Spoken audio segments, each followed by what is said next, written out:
atua.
Ia ina malama ia awao mai no malama wa mai foi le pulo le ali i o lunga awa fa uta mai e ufitia le na langi le po mi e ufitia foi nu i le pongsa ai fio ai le ali i o lunga ma le pulo le ali e ali mai le i o lunga e o mai nu ese no malama o tuku foi e o mai na to i le pulo o lo wan mai se yo tanto stan le atu ai o la o fio e ton ma to ai ta ko inga la fa na o fa ye nei o ma to stalo atu ma va na au ina o fio a fio mai ai ana lo nga na pa ia ma fa ku na mai no ma la malama ia sungi ai o mātou loto pongisa. Ina ia o mātou whai ai le ni tākua inga i le mamā ma le ato toa i o uma. I le whamahoni ma le le pōnā, ma ia i atu ai o mea uma o mātou whai ai lovi inga i whamabau. O la mātou mua i te tālo lea, o ala atu ia i Jesu Keriso o mātou o li whaona. O le o kule whantasi ma la o fio i le maramafutanga ma le angana pa ia i whamabau. Fala vai lama. Amen. Ole biinga ole atua. Ole pese tot se lau limas fumantas.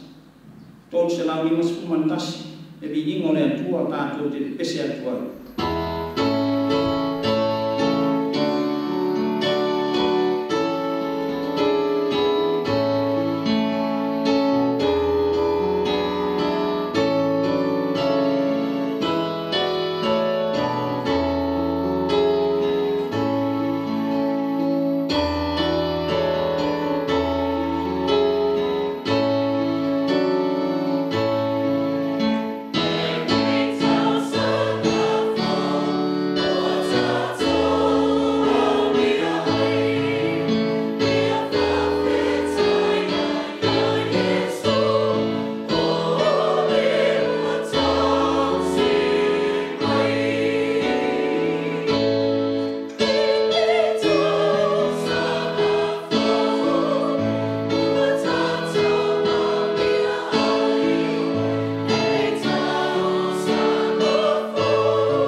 wina o le tusi pa ia.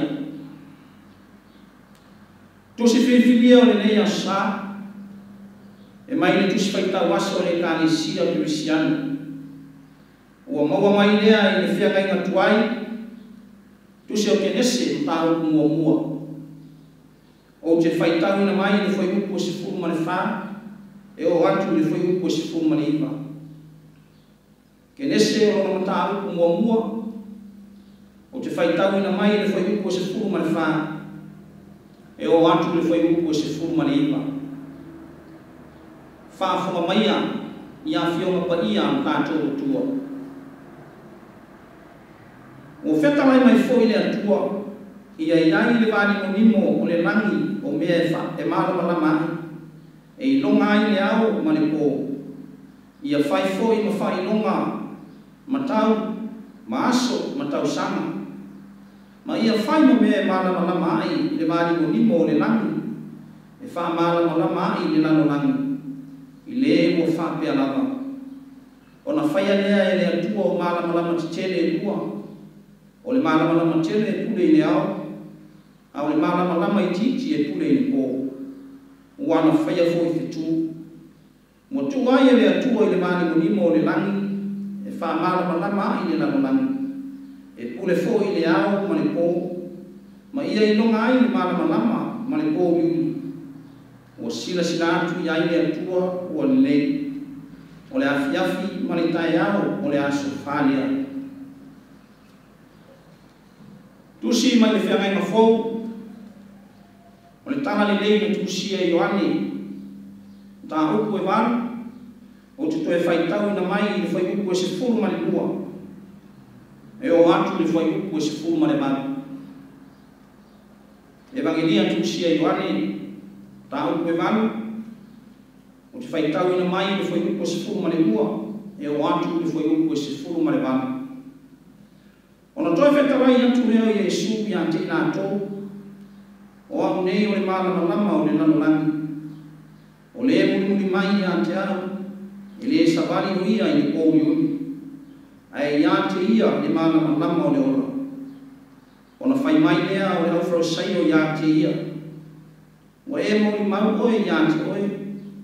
E le wha maoni lau mau. O tani atu i Yesu i ante ina tō. E ui lawa ina o mori maua i ante ai. Ai wha mau ni lava na mau. A wawo o inoa le mea na o usau ai. Ma le mea o te aru i ai. A o tōne inoa le mea na o usau ai. Ma le mea na o te aru i ai. O te whamasino whaletino. O te le whamasino i se tasi. Ai a whai o te whamasino. E moni lau whamasinonga. A wao te le tō tasi la wā. Peitai o i mā ua manitama. Ua au wina mai a. Ua tūsia i nā o tō tūna whono. E moni le mau o tangata i tō rua. O au nei le mori mau i ante au.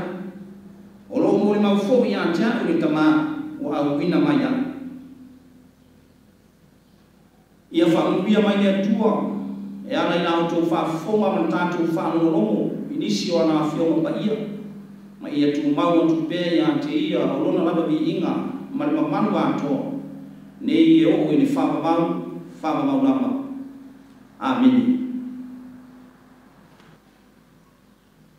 O le a tātou whamau lano, i le tua e ana tātou titano.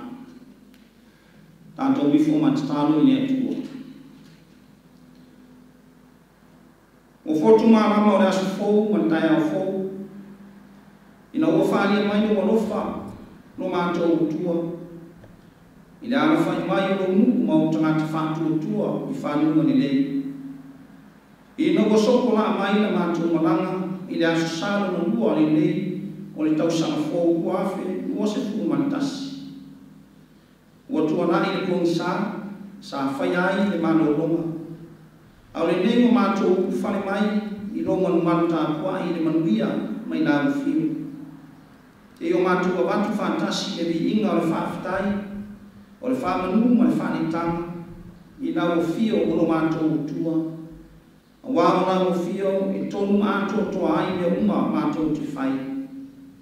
o le atua e fai me sili, o le atua e tumu le alofa ma le alofa muti vali, o le atua e ofofongia ma tautia ngā me mamana e te whaia, ua tala mai ai le langi i lo mamanu malo sisi ese, o whaali e fōi le wali munimo ngā luenga mamana au.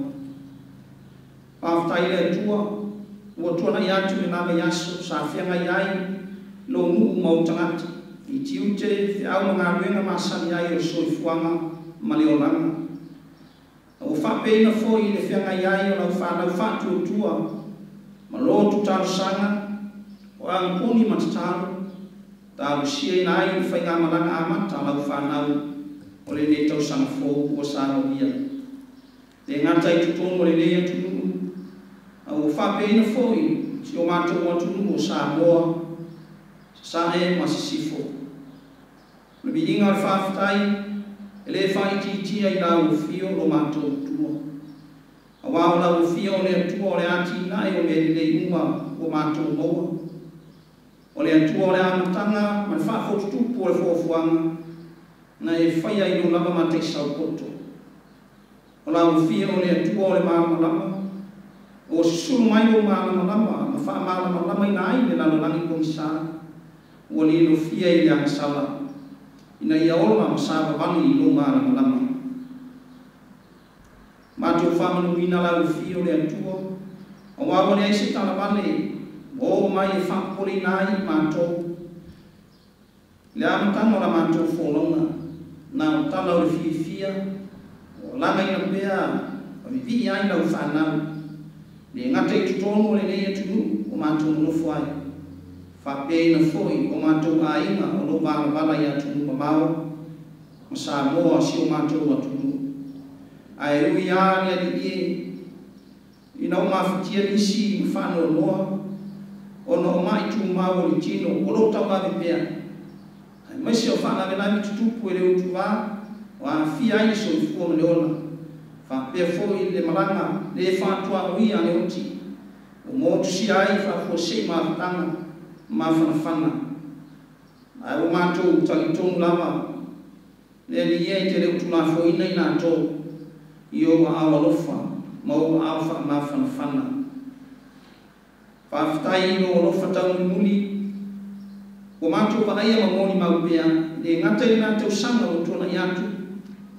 Au le nei fōi o whāsoko ria mai, i le nei tau sanga, fō o mātou au ia. Whātaunu ina nisi o fufuanga uma, ai mese fōi o le mawhitanga lau kurenga i le nawe aso sa mua o tōna i atu. Pa malo whawhitai i atua. Mātou vi ia pa whamanuina pia lo lofa, a wā, e le mawhai o na whamanuina, lau whāsoa ma lo tufa mai i manuia mo tamau a ina tele. Wa e whasa kua mai i whasa lafa, i aso uma o mātou ola, o mātou talisa pai a whātua i lele. Whawhitai o whionga pa ia, o le mōli o whai masuri o mātou vai, ma malama i o mātou wala komisa. O awa whionga e whātukuina o mātou whiwhia, ma whāmotu tele ina i o mātou loto, te a mātou whai tau i ai. E mo mori mai ai tāna le ola, mai nā uwhio, e vai mānu ai o mātou loto mawhitia. Ma tukutele ina i pēr o mātou whātua tua, ma mātou ona i tari tonu e murinu i atu i atu oe, ma whaialo whina ngānu. Whawhitai a ngānu pa ia, o mātou whisoso a misi, e whai pēr ma whātonu wholau na mātou whainga malanga, e le ngata o le nei tau sama fōu, a o aso uma o mātou ona, e anga i atu i le numana. Si na mātou whawhitai, ono walofa tūnoa e ala ia Yesu Keriso o mātou whaola. Wa e uwhiuwhia manungase ai o mātou whare tōnu maanga sara uma. E ala i lona maniu morona toi tu mani mālo mai le oti, mani tunga mau, o mātou koa ai whariseu, ai saai mao mālie i o manuia, i le ona e whamabau. Ia i nau whio le viinga, le whamanu ma le whanitanga, nei i o i le whamabau lava. Le atu ai, o lau whio le atua whamangalu, E ui malanga tau mamata lau whanau ni tau sanfo. Ai mātou te tau tino atu. I tere peo mātou whane tō mō mātou wai ngā whātanata. E ui ni fō mo tau sanga. Pe tai e fō wai a mātou wā mio. E lea me sea i nāma whātu tupula ia o le loto mānu nao. Le loto whamawarunga ma le loto tuina nau i mea o le langa nei. Mātou te talo. Whātu e sea tuai nā o fio le tuai. I e rofa e te whamangalo mai nau whanau. Malani tāpua inga i le tai au. Mātou te tau tino atu foi. E le tōnu pēa i mātou i o ruma. I la mātou savani. I a mioma mauinga mātou te whāngia. Mātou te tālo atu le tuai. O whai pēa i mātou. Mā mātou māsani. Le fia e aisi ma samo atu i o mbia. E ino e fōa i mai ko mātou o mātou moa. O na mātou le inoa lea o to e whafo i a te oe o whawhitai. O le o mātou moa ai. Te le fōi taimi mātou te fia i vidi. Ma wha inoa na o fio i o mātou la utu. Ai o lea tania i la mātou a mio. Le atua alo whae. Mātou te tālo no whātu e se nā rufio. Mo whamaunano atu, pe a whai o mātou whātaringa tui pēa. I lau si kufonga whetala i mai. I au rufio ma pa ia mātou te ola ma sāpa wani tongu ai. Mātou whātu e se atu fōi le nie. Pe a whai fōi o mātou le ola. I au tūra whono ma polo inga. Wa e au ina i mātou. Ma whātonu whorau ai no mātou ola. I o manuia i le numanai. Le atua ma manai, ua mātou te talo, te e alofa e whamangalo mai nau whanau. Telefoi na mātou alofanga mai, malalafi i lo malama, ma o fufonga alofa, ai o mātou fia e ola ma sāma vali, i ala o le pongi sāa, ma whaia mionga a le pōni uni. Le atuae, ua mātou te talo atu, o mātou tali tonu ma le whātu tua. E ala ni maniu ma le toi tu mai o Yesu Kiriso o mātou whaona. I lono tino ma lono toto pa ia. Ia fufuru ma whama mai na i mātou uma o lau lau whanau. Le atua whafunga tāloe. O i mātou lava o lau mu ma au tama whanau. O mātou wala au i lau fio mo au whamu yang. Se ia e whanau ia mai mo i mātou uma. O lau whanau whātua tua. A o mātou o mātou le nei tāpua inga i lau fio. Whanau ia mai le soifua tāpua i o lau kane sia nei. O mātou a inga. O wō mai e māsani i tāna le nei i a Yesu Kiriso. Mātou te tāno foi e mana tua. Nisi o mātou a inga o whanau mai. I lunga o le nei ala televise. Una o le mwhai, una maua manua mātou te whātasi ai. E ala i nei tāpua inga i tutonu o manu mātou te wala au atu. Te e alofa mwhamanui atu mo i lātou unga. Mātou te tālo fo i le atuai. Te e alofa i te whātuku te reina. Le fia o mātou rontu te tele. E vivi i matāpua i la fio. Ma le whātua tua, ma le ono tali tonu. I so se ala mātou te whātino ai au tāpua inga. Le di ie lo mātou tua. O la o fio le taitai malanga le lei. Whāsu mai o malama i unga ia i mātou unga o lau whanau. Ina ia wha malama i nai i ala po isa o la mātou whainga malanga. Ua a mata le. Tau nuai ni manuia ma sao ma le nuku. Mātou te talo, ma tali tonu ma whātua tua, a ua ma lau fio mai mātou. La mātou whainga malanga, wa amatani, o na asātia i mātou i peau, masama peau wala. Ai maise ai o le moe noa, ma le lau whale ai nā i le fili ma le tia kolo, e la ma tia ai o mātou wala. Mātou te talo atu ne atu ai.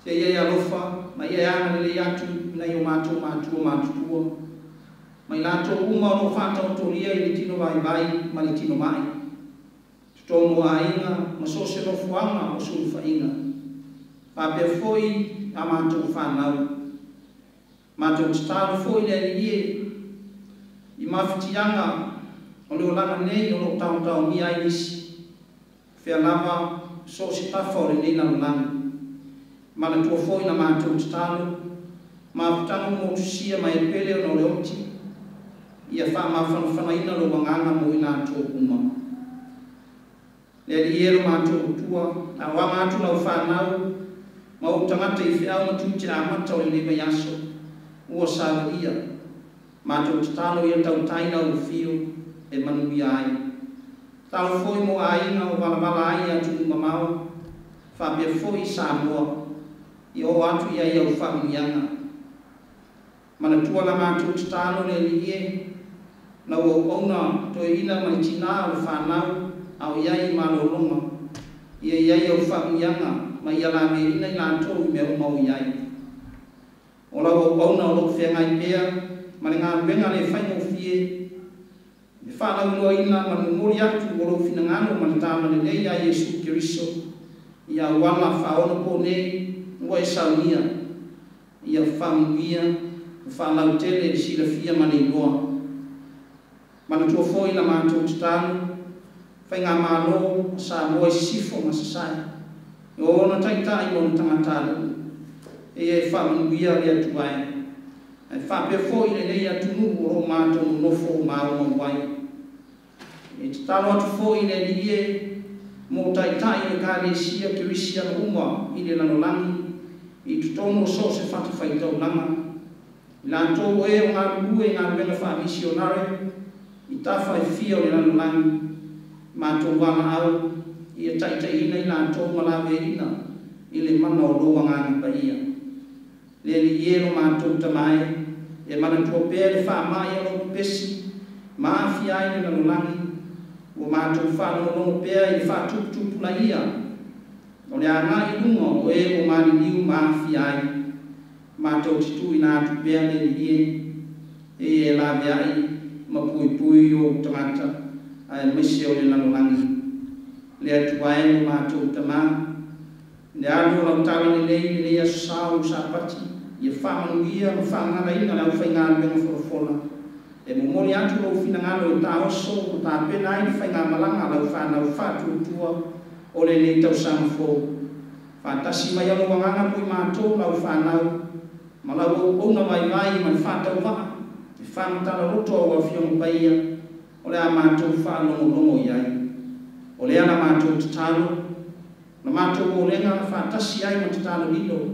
I loto māmanga o lau whanau whātua tua. O mātou ofo ina atu le whātua tua ma le ona tātonu i lau fio. O mātou tatalo na wala au. E ala ia Yesu Kiriso o mātou ri o mātou whaola. Amen. O le viinga o le atua. O le pese se lau se fumantasi. Se lau se fumantasi le viinga o le atua.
o le launga i suafa mamalu o le atua le tama le alo ma le anganga paia.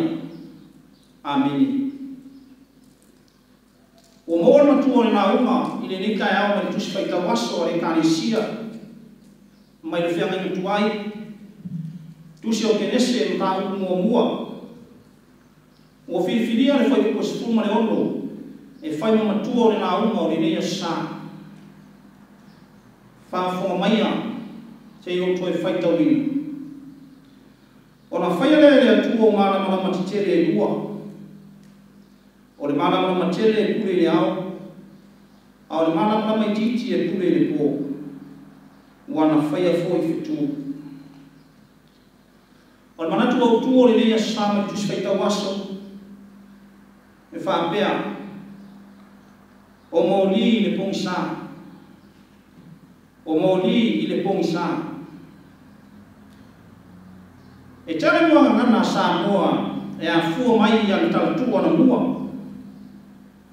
o tala ia whai mai lau fua ilo roa ma le au suesua tama mai o sa moa i tusi pa ia e iai lona fiso ta inga ma tala whaaso pito le fuafuanga le atua na ia whaia i amtanga.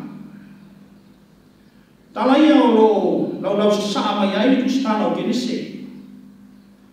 Ni tusi o le amtanga o mea umo le fuafuanga na whaia ma whaamae i le matai sau poto o le atua. Tala ana mua e a fua mai ai le mamaenga na i tuna whasa.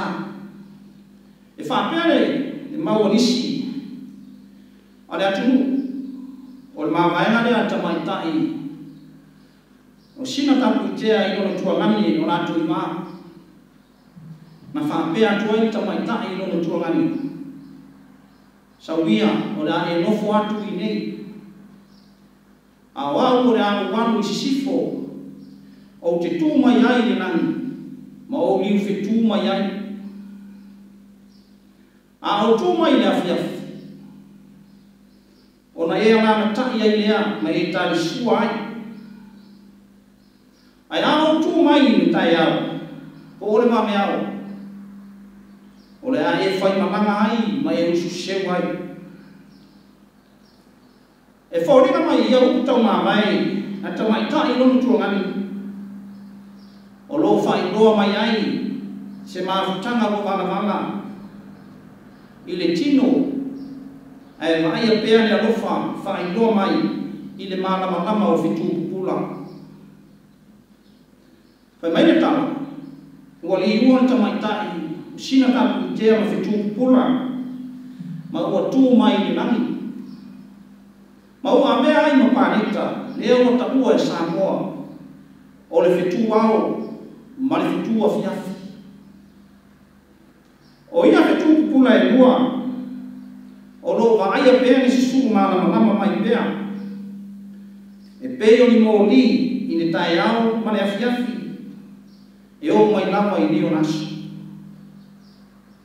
Ua tau mai ai i nei fitu pupula i ne tangata ni taimi o le aso e ala usu ai ala ngā ruenga ma ni taimi o le aso e malo o lo ai pei lama o na whai loa i tamatai i lona tuangani.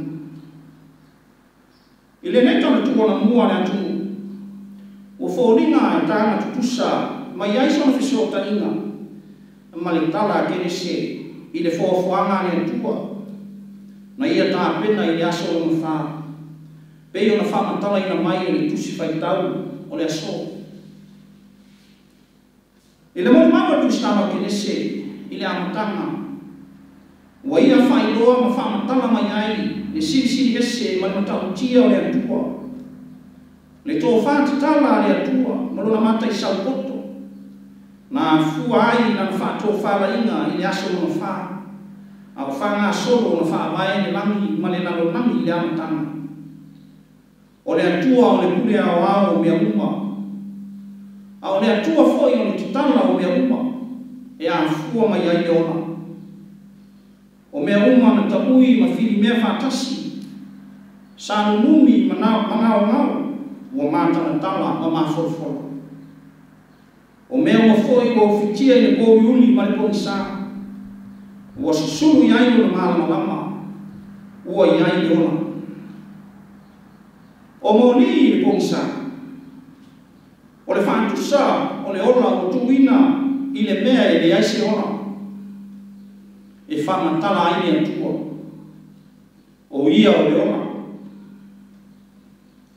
Le ola ua susulu mai ma pupula mai a o le atua lea o ona fofoga ua faamalamalama ina ai le lalolagi ua alilofia i le poʻisa. Le poʻisa ua faatusaina i le ata o le oti ua leai se ola o iai. Le poʻisa ua faamatala ai le amioleaga ma le agasala o loo fiafia le lalolagi o tagata e ola ai. I le molimalo tusitalo kinisi ina ua uma ona faia i le atua o le malimolimo ona ia finagalo lea e tatau ona iai le malamalama e tuuina i le malimolimo e faasusulu mai i le lalolagi ia i loa ai mea uma ua na faia ua lelei matoatoa lea ua tāpua e tenese i le faiupu ua faimanatua ona faia lea e le atua o malamalama tetele e lua o le malamalama tele e pule i le ao a o le malamalama itiiti e pule i le pō ua na faia foi fetu o le tofāfa le atua ma lona mataisalupoto i le ai se tasi na te silafia mai loa ua na o le atua lako o na ona ia fetalai ona tupu lea mai ai le ola i mea uma lava ua faia e le atua malamalama tetele e lua fai mai o le malamalama tele e pule le ao o le failonga e tau mai ai i ni tangata le taimi o le aso e ala usu ai i ana ngā pena pe ngā kue ai ma le malamalama i titi e pule i le pō e failonga mai ai i ni tangata le vaenga o le aso e malo lo le ai. Faatasi ai foi ma le silafia i le tangata o le tau o aso ma tausanga o le soifuanga ma le olanga e ola ai. O ngā luenga mamana ma ngā luenga sisi ese ai le tua ua ia whanta oto vaenga uma o sio ngana. I te tau ma ono mea i tangata soifua ona soifua ma ona manui ai o moli o le malamalama lea o pula mai o fofonga alofa o le atua ua mawhai ona susulu mai loa ai mea uma o loa ufitia i le poʻisa e loa ai le tangata o loa lafi lilo i le poʻisa mawhaia amionga a le poʻisa a ua saʻili mai i le atua i lona malamalama ina ia mulimulitaʻi ai le tangata soifua e ola ai le malamalama lea o le atua na perofeta atu ai Isaia i le nuu o le atua a ua faaunugua i nu esi ona o le agasala ma le amioleaga i la le perofeta o Isaia tunaʻi ia i na malamalama ia auā ua o mai lou malamalama ua foi le kupuna o le alii i o uma o tupu manu ese e o mai latou i le kupuna o lou malamalama le nuu o le atua ua faatagata esea i nu ese ona ua fiafia e ola ma faia le agasala ai lafoaʻi le atua ma lana amiotou peitaʻi ua faailoa i le perofeta o Isaia tulaʻi ia i na malamalama auā ua o mai le malamalama ma le kupuna o fofoga o le atua i o luga fai mai Isaia e o mai tupu ma nuu ese uma e fiafia i le kupuna mai o le malamalama o le ali le malamalama lea o loo pese ai foʻi faisalamo o tālita ma faapea mai o le alii o lou malamalama ia ma lou olutana o ai ia se o te fefe ai o le alii o le malosi ia o lou ola o te matau ea ia te ai o o le matautia ma le sisi ese leo ne ua whaelo mai i le pupula mai o moli le pupula mai o le malama e pei o susulu o moli o se mea whainganuenga e le tāua ai pei tā ua whao ngā e au mai ai ma mokoli mai le malama o le atua i le lalolangi o le tangata e le ngata i le sio manga ai ua whape foi le o mai o le malama o le atua i loto ma ngama o tangata e a fua ai tangata o na ngana mai upu le lei ma mio ia mionga le malama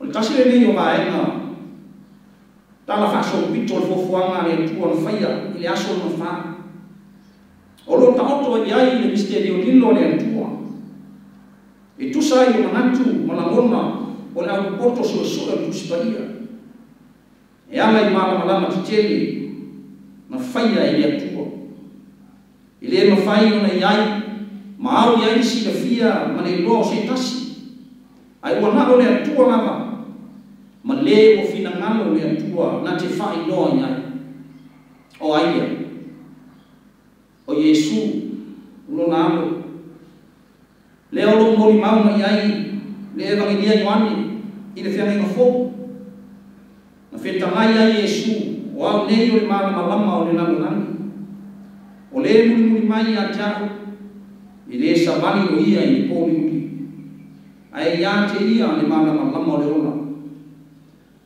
pene o malama titele ia na tuuina i le atua i le vāni monimo i whaamālama ngamai nai le langi ma le lano nani pei ona tā ua mai e tustara o kinisi lea mo whaari manino mai e le evangelia Ioane le whetalai ngā Yesu o ia o le mālama ngama o le lano nani o le tangata e muni atu ia te ia e ia te ia le ona e le sa mani foi o ia i pōmiu whetalai ngā lofa ia au le whiau o tana le leia le li pe lava o nao mai o le litai au e lau foi o tātou whakamolongo i ai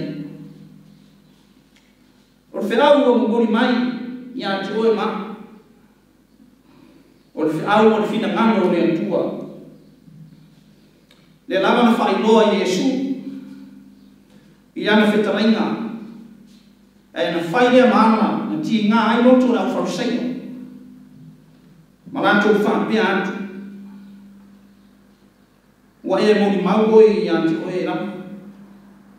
I le wha mau nia lau mau. Na toi tani atu Yesu. E ui ino o mori mau aku i ati. Ai wha mau ni lama anau mau. A wau o inoa le mea na usawai. Ma le mea o te ani ai. O te le wha masino fo i se tasi. Ai a whai o te whamasino e moni lama anau whamasino. Wao te le tua tasi ngā wā. Au mā ua manitama na au ina maya. Ioi, le aisa te na inga o nei mau, ma whetawai ngā Yesu. E a tātou whaitau manino o mani tutoa le nei, i tala o le fōfuanga i le amatanga. Ai maise o tala o tuna whono, o lo murmuri tani e utaia, ma le au wharosaio. Pe lava ona toi whakapuna Yesu i ana upu, ua tu sia i nā o tō tuna whono, e moni le mau o tamata e toa tua. Na te tahi e Yesu manatu au wharosaio, i winga o tuna whono, o lo lato tau sisia maolai. Tangata e toa lua o lo tu sia i lato tuna whono, o lo muri tahi ai, na whama o mia i na mātou mau. Whai mai a nātou, tō lua me tō tolu, ie nātou te mō mia, ma mōri ma watu, se tasi o whaia le anasana, ma sori tu nā whonu, nātou te whama o mia. Peta, o le nefi pēa ma kong sāra o utaia, ha pēa fōi mana o wharosailo i le winga moni ia, pe ono tusia ya lanto tuna fo au leo fa manino Yesu o direito tasi na wa au maua manitama na au bina maya o le atua ma Yesu na ano to tasi o le ngai o tuku ma le fa la ina sa mama o le na ia fa tasi le fo fuanga o mea uma ina mata o lo fa mata mai tu sta no kinisi mala lama ia e mua pule ni au ma ko e fa mala lama ina i na lama fa i lo mai fe tu puna o lo tu ma ti mai ni tai au ma le afia fa i lo ma le lo fo le tu e le muta ai ba ia pero no fa ali mai le tai au ma le tai au i le afia ma le afia le mua le tu ma le fa tu i le tai au o le fiau tau longo ma le fiau fa manatu le tana le leia le li o le le tai au o le nei wa mata o tatu folonga o le nei tau sama fou ino na salo na ua le nei o le opomo e le asa ma le moe noa ma le lau fale aina le fili ma le tia apolo e la no tia ai lo soifua ma tatu ona au tatu folonga le ngata i foi nea o le fa po mai o le nalo nani i fa na me tutupu ile taimi au le fa manatu o le fe au le tala le nei ale pe ona o mai tu staro kenese man fa ye mi o ane le nita ya tato maua fa tasi no to mauna tato ti saba vani fa tasi ai ma le ali ilona mala lama su mai le malama ne tatou titini tau nuku wai saonga ne mu ma le tau hunga manuia ma tatou folonga awa nuku moni leo soe e le mawhai na tatou malanga na o tatou e au noa ma le atua tatou te moumia le malama o le atua ma o na fafonga alofa e wha malama ina ai na tatou sarili awa tatou te le mai loa whawhita au ma whala me nami e tutupu i le ana yo e na usoe ia mana tua e lo whanonga lungo mai o maua mai ni nei sauninga o le malama o le ali e le na o le wha malama i nai o tatou wana tatou te sama vani ai e le na o le wha i loa mai foi o le aso ma le tau mo tausanga e whai loa mai i le ao ma le pō e le ai o le malama o le atua e o lona susulu i tutono o tātou loto o le malama e wha malama ina ai o tātou loto pōngisa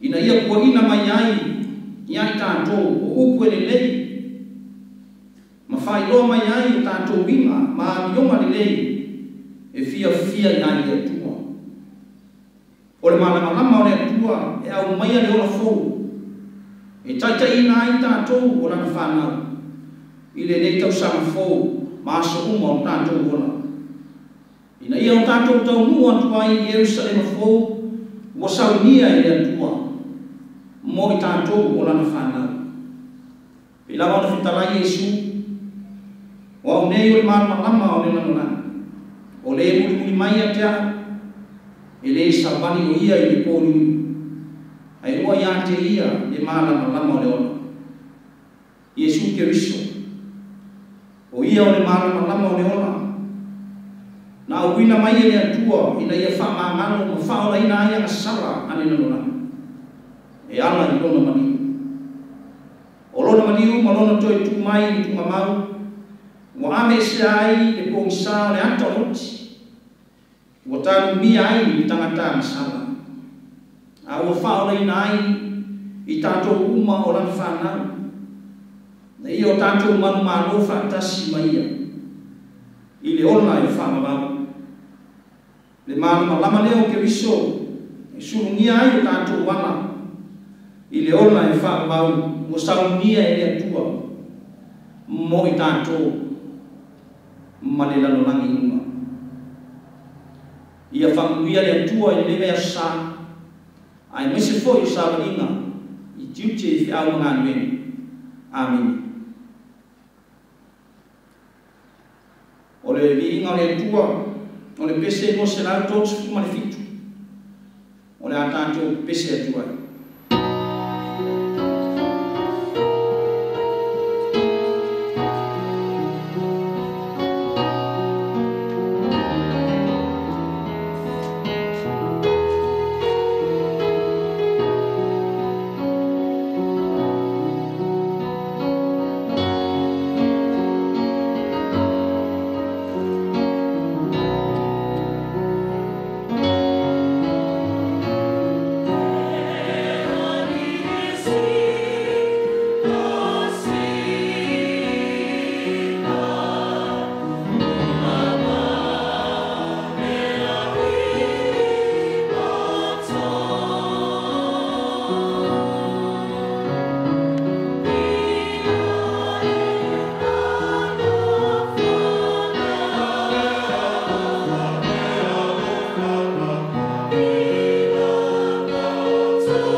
Talo whamanuia. Pawhitai le tua o whai wine manuia o le rita kua inga. Ilo whatasi mai. O la mātou tūpua. Ai atu maumai ai o mātou unga. O nunga rau whanau whātua tua mai le nanonangi. O manuia maro while mu. Le alofa sai mai Yesu Keristo o mātou o li whao. Mai e mawhutaina i mātou uma e loa ngangu pa ia. Ne i māso umalapa e o i le whamawau lava. Amen.